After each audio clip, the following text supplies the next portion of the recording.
और dear students, आज हम जो डिस्कस करेंगे वो हॉरिजेंटल रिजर्वेशन के ऊपर जो लीडिंग केस लॉ है, Rajesh Kumar Dhariya versus Rajasthan public service commission, decided on 18 July 2007। Horizontal reservation और वर्टिकल रिजर्वेशन में डिफरेंस पहले मेरी ऑलरेडी पहली वाली वीडियो में बता चुका हूँ। जो हॉरिजेंटल रिजर्वेशन होती है वो आपकी स्पेशल रिजर्वेशन होती है under article 15 clause 3 and article 16 clause 1। इसमें हॉरिजेंटल रिजर्वेशन में आपके इस तरह के जैसे वेमेन रिजर्वेशन, आपका स्पोर्ट्स कोटा है, आपका पीएच कोटा है, आपका physical handicap sports person quota है, यानी जो स्पेशल ग्राउंड्स पे जो रिजर्वेशन दे रखी होती है, यानी with in reservation, reservation with in reservation, ये होती है स्पेशल रिजर्वेशन। वर्टिकल रिजर्वेशन जो होती है आपकी, वो होती है आपकी सोशल ग्राउंड्स पे, सोशियो आपकी एंड एजुकेशनल बैकवर्डनेस पर। वो रिजर्वेशन आपके अंडर आर्टिकल 16 क्लॉज 4 में, जैसे आपकी एससी की रिजर्वेशन है, एसटी की है, आपकी ओबीसी की है, राइट। तो इस तरीके से आपकी जो ये रिजर्वेशंस हैं ये आपकी वर्टिकल रिजर्वेशंस आती हैं। तो यहाँ पर अभी हम सीधे अपने केस लॉज पर आते हैं। और ये राजस्थान, हर स्टेट में आपको पता है कि एक पब्लिक सर्विस कमीशन होता है, ऐसे ही आपका राजस्थान में राजस्थान पब्लिक सर्विस कमीशन। इन्होंने 17 मई 2001 को एक ये एडवर्टाइज निकालते हैं और उसमें 116 वैकेंसीज निकालते हैं म्युनिसिपल मजिस्ट्रेट्स की, जिनको अपने यहाँ कुछ स्टेट्स में PCSJ बोलते हैं और जैसे हरियाणा में HCSJ बोलते हैं, राइट। और ये जब इनके 261 कैंडिडेट्स ये रिटर्न क्वालिफाई करते हैं और फाइनली मेरिट जब आफ्टर इंटरव्यूइंग तो 97 कैंडिडेट्स ही सिलेक्ट हो पाते हैं। इसका मतलब जो लास्ट के जो बाद की जो 19 वैकेंसीज थी वो नहीं सिलेक्ट कर पाई, क्योंकि for the want of the stable candidates in SC and ST, तो कुछ सीटें SC ST खाली रह गई। तो फाइनली बात ये है कि 97 कैंडिडेट्स ही सिलेक्ट हो पाए और उनको अपॉइंटमेंट दे दी गई और 2007 में उन्होंने ज्वाइन सर्विस कर ली अपनी इसकी PCSJ की।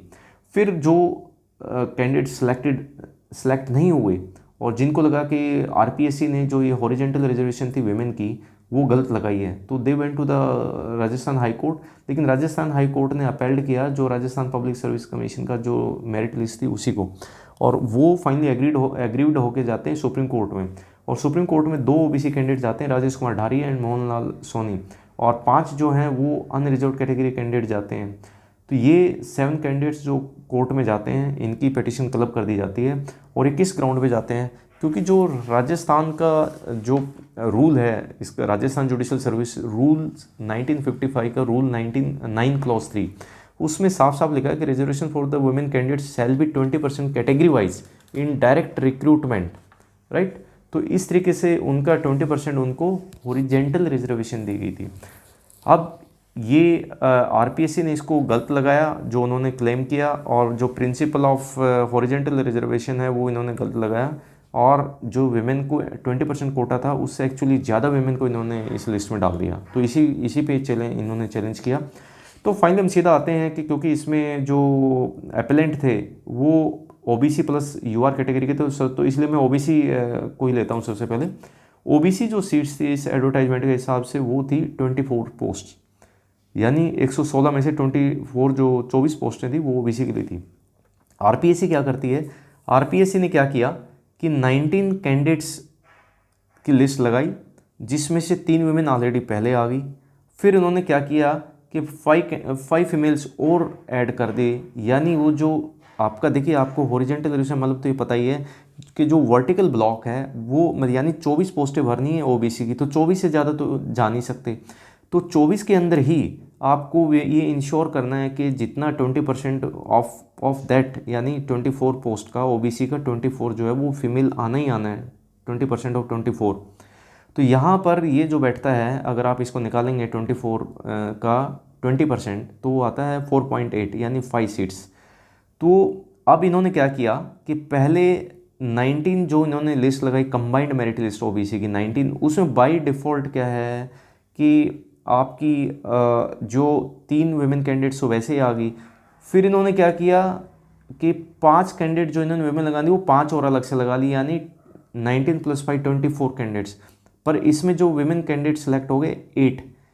तो अब RPSC तो कहती है कि नहीं, 5 जो वुमेन लगानी वो हमने अलग से लगानी है, लेकिन कैंडिडेट कह रहे हैं कि हॉरिजेंटल रिजर्वेशन मतलब ये होता है कि आपका ये इंश्योर करना है कि अगर इसमें 5 फीमेल आ गई हैं तो लिस्ट आपको डिस्टर्ब नहीं करनी है, और इसमें अब 3 ऑलरेडी आ चुके हैं तो आपने सिर्फ 2 ही फीमेल लेनी है, जबकि आपने तो 5 फीमेल ले ली हैं। इसका मतलब आपने 3 मेल को गलत बाहर निकाल दिया, राइट। और उसमें अगर आप देखें ओबीसी कैंडिडेट में तो ये दो, राजेश कुमार ढारिया और मोहनलाल जो सोनी, तो ऑब्वियसली ये दो इसमें अफेक्टेड थे, तो इनको निकाल कर ये फीमेल डाली गई। तो अब इसमें जो आपका सुप्रीम कोर्ट की जो डायरेक्शन, सुप्रीम कोर्ट का जो इन्होंने डिसीजन दिया सुप्रीम कोर्ट में ने, वो ये कहा कि सबसे पहले तो आप ओबीसी की 24 की कंबाइंड मेरिट लिस्ट लगाइए, फिर उसमें देखिए कि जो 20% कोटा जो है वीमेन के लिए वो 24 का निकल के आता है 5। तो आप इंश्योर कीजिए अगर 24 की जो लिस्ट आपने लगाई कंबाइंड मेरिट, उसमें बाय डिफ़ॉल्ट अगर 5 वुमेन आ गई हैं तो फिर आपको लिस्ट फाइनल होगी, आपको डिस्टर्ब करने की ज़रूरत ही नहीं है। अगर उसमें लेस देन 5 हैं तो फिर आप देखिए जो शॉर्ट फॉल है आप उसी को फिलअप करेंगे, अदरवाइज़ उस लिस्ट को डिस्टर्ब नहीं करेंगे। तो ये सुप्रीम कोर्ट का इसमें डिसीजन था। अब इसमें ऐसे ही अगर मैं आपको बताऊं, वो वीडियो लंबा हो जाएगा। एससी के केस में भी इन्होंने ऐसी ही गलती की थी, लेकिन उसमें एससी की जो पोस्टें थी वो 19 पोस्टें थी और एससी वीमेन की 4 पोस्टें निकल के आती हैं। 20% अगर निकालें तो 19 पोस्ट का हम, तो उसमें से भी इन्होंने ऐसी की, तो इसका मतलब इन्होंने रिजर्वेशन लगानी नहीं आई थी। अगर मैं आपको अब यूआर अनरिजर्व कैटेगरी की बात करता हूँ तो 116 का अगर हम देखें यूआर की जो फिक्स थी इन्होंने एडवर्टाइजमेंट में, वो 59 थी अनरिजर्व की। और अगर हम 59 का 20% निकालें विमेन रिजर्वेशन का तो 11 आके आती हैं। तो आरपीएससी ने क्या किया कि 48 तो ऊपर वाले टॉप वाले ले लिए कंबाइंड में, फिर उसके बाद क्या किया कि जो 11 फीमेल ले ली और टोटल जोड़ बना दिया 59। लेकिन इसमें बाय डिफ़ॉल्ट 48 वाली लिस्ट में 11 वुमेन तो पहले ही आ चुकी थी, तो अब इन्होंने 11 और ले ली, 22 फीमेल्स ले ली इन्होंने। तो यहीं पे ये सीरियल नंबर बता रखे हैं कि जो मेरिट लिस्ट लगी उसमें 2, 3, 4, 5, 9, 19, 21, 25, 31, 35, 30, 41। जब इसमें ऑलरेडी ये कंबाइंड मेरिट लिस्ट में 11 वुमेन आ गई थी तो बाकी फिर दोबारा से 11 वुमेन लेने की ज़रूरत नहीं थी। लेकिन इन्होंने क्या किया, 11 वुमेन दोबारा और ले ली और ये 54, 61, 62, 63, 66, 74, 75, 77, 78, 79, 80 सीरियल नंबर पे। तो यहाँ पे जो एपेलेंट वो यही कह रहे हैं, क्योंकि इसमें 5 कैंडिडेट वो भी गए थे जो अनरिजर्व कैटेगरी के थे। और तो उन्होंने यही कहा कि जब ऑलरेडी 11 वुमेन आ गई हैं पहले तो आपको 11 वुमेन अलग से लेनी। इसका मतलब आरपीएससी को हॉरिजॉन्टल रिजर्वेशन लगानी नहीं आई, उन्होंने हर जगह गलती की, चाहे वो जनरल कैटेगरी यूआर कैटेगरी की बात थी या वो एससी की थी या ओबीसी की थी। और इससे कुछ सिलेक्शन गलत हो गए और वुमेन को रिजर्वेशन 20% से ज़्यादा मिल गई। तो यहाँ पर जो सुप्रीम कोर्ट ये कहते हैं, इसमें जो डायरेक्शन से ये दोबारा से प्रिंसिपल लेट डाउन किया सुप्रीम कोर्ट ने, और सुप्रीम कोर्ट ने यही कहा, देखिए सबसे पहले आप ओपन कंपटीशन कोटा यानी अनरिजर्व्ड की जो सीटें हैं 50% की जो आपको उसको फिलअप कीजिए। उसमें हो सकता है किसी भी कैटेगरी का आ सकता है, यानी सुप्रीम कोर्ट सबसे पहले कहते हैं कि आप पहले जो वर्टिकल रिजर्वेशन है उसको पूरा कीजिए। सेकंड स्टेज आती है आपकी सोशल रिजर्वेशन की। आपकी जो आपने देख लिया, इंश्योर कर लिया कि फिर जब आपने ओपन कैटेगरी का भर लिया तो फिर उसके बाद एससी का ऐसे ही, फिर एसटी का, फिर बीसी ऑब्लिक ओबीसी का। ऐसे ही जब आपने ये 2 स्टेज पूरी कर ली तो तीसरी स्टेज पे आप देखोगे कि ऐसे कैंडिडेट कितने हैं जो स्पेशल रिजर्वेशन या वुमेन या पीएच या डिफेंस एक्स सर्विसमैन जिनको बोलते हैं हम, या स्पोर्ट्स कोटा, वो लोग बाय डिफ़ॉल्ट कितने आ गए हैं। अगर वो आ गए हैं और उनका रिजर्वेशन जितना फिक्स किया गया, जैसे इस केस में वुमेन के लिए 20% था, अगर वो ऑलरेडी आ गई हैं, जैसे अब यूआर के केस में 11 आनी चाहिए थी तो आ चुकी थी वो, तो उसको फिर आपने डिस्टर्ब नहीं करना है। बाय डिफ़ॉल्ट अगर 20% से वो ज़्यादा आ गई हैं तो तब भी डिस्टर्ब नहीं करना है।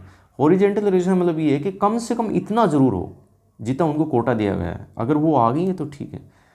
तो ऐसे ही अगर ऐसा लगता है कि वो सेटिस्फाइड नहीं हुई, एग्जॉस्ट नहीं हुई हैं 20% उनके लिए जो, तो फिर आप क्या करेंगे, जो स्पेशल रिजर्वेशन को अकोमोडेट करेंगे। और आपने जो जैसे फीमेल की अगर हम बात करें तो उसमें जितनी आपको लेनी है बैलेंस रह गई, मान लिया आपको लेनी है फीमेल आपको 7 और 5 ऑलरेडी कंबाइंड मेरिट लिस्ट में आ गई, तो आप सिर्फ 2 फीमेल को लोगे और नीचे से जो कंबाइंड मेरिट लिस्ट है उसमें से 2 मेल निकालोगे और वहाँ फीमेल डाल दोगे। तो इस तरीके से सुप्रीम कोर्ट ने इसको दोबारा से रिटेरिएट किया है। और ये प्रिंसिपल ऑलरेडी इंदिरा साहनी वाले केस में सुप्रीम कोर्ट ने, आर.के. सब्रवाल जो 1995 का केस है, वीरपाल सिंह चौहान का केस है 1995 का, रितेश आर शाह का केस है 1966 का, तो इन केसेस में ऑलरेडी सुप्रीम कोर्ट ने ये डिसाइड किया हुआ, तो दोबारा से इसको रिटेरिएट किया है। और अब मैं इसको बता देता हूँ कि इसका फैसला क्या रहा इस केस में। ये हो सकता है कि आप लोग इसमें इंटरेस्टेड हो। इस केस में क्या होता है कि ये जो 2 रिजर्व कैटेगरी के जो कैंडिडेट थे, तो इनका ऑब्वियसली ये सीधे सीधे अफेक्टेड थे, राजेश कुमार ढारिया और मोहनलाल सोनी। तो इनको और एक यूआर कैटेगरी के सुनील कुमार गुप्ता। तो सुनील कुमार गुप्ता ऑलरेडी 184 में, क्योंकि ये अनरिजर्व कैटेगरी थे, और आपके राजेश कुमार ढारिया के 171 मार्क्स थे, मोहनलाल सोनी के 169 मार्क्स थे। तो इस केस में इन्होंने ये कहा कि बेस्ट सर्व अब यही होता है, क्योंकि 2002 में लोग जॉब ज्वाइन कर चुके हैं और अब 2007 आ चुका है, तो ये सारा का सारा फिर लिस्ट डिस्टर्ब हो जाएगी। तो जो बेस्ट पर्सपेक्टिव जो जस्टिस यहाँ पे किया जा सकता है इन पेक्युलर सर्कमस्टांसिस, वो यही किया जा सकता है कि जो ये लोग हैं जो उसमें सिलेक्ट होते और जो सिलेक्ट नहीं हो पाए, गलत रिजर्वेशन लगाई आरपीएससी ने, तो इनकी जॉब दी जाए। तो मोहनलाल सोनी और सुनील कुमार गुप्ता को 2002 में ज्वाइन किया, तो 2001 की ही लिस्ट में इनको माना गया।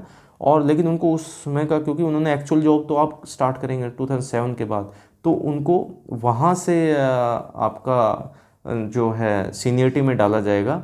और आपका जो राजेश कुमार ढारिया वाला जो था, ये एक्चुअली क्या था कि इसने 2005 में दोबारा से फिर आरपीएससी ने ऐड निकाली थी जुडिशियल मजिस्ट्रेट या म्युनिसिपल मजिस्ट्रेट की, उसका सिलेक्शन हो गया था और वो 2005 यानी 2 साल से काम कर रहा था।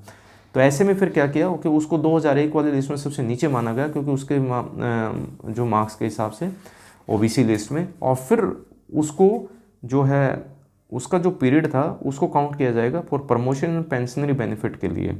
और उसकी जो सीनियर जो है आपका रिट्रोस्पेक्टली सीनियरिटी उसको मिलेगी, लेकिन उसको मॉनेटरी बेनिफिट्स नहीं मिलेंगे उससे पहले के, क्योंकि उसने एक्चुअल काम नहीं किया हुआ। तो अल्टीमेटली 3 लोगों की जो है वो सीधी 2 लोगों की नौकरी लगी, एक को रिट्रोस्पेक्टली बेनिफिट मिल गया। तो इस तरीके से ये हॉरिजेंटल रिजर्वेशन आई थिंक आप समझ गए होंगे। तो मेरी पहले वाली वीडियो और इस वाली वीडियो को आप कंबाइंडली देख सकते हैं। फिर भी अगर आपको कोई डाउट है तो आप कमेंट्स में लिख सकते हैं। Thank you, so nice of you.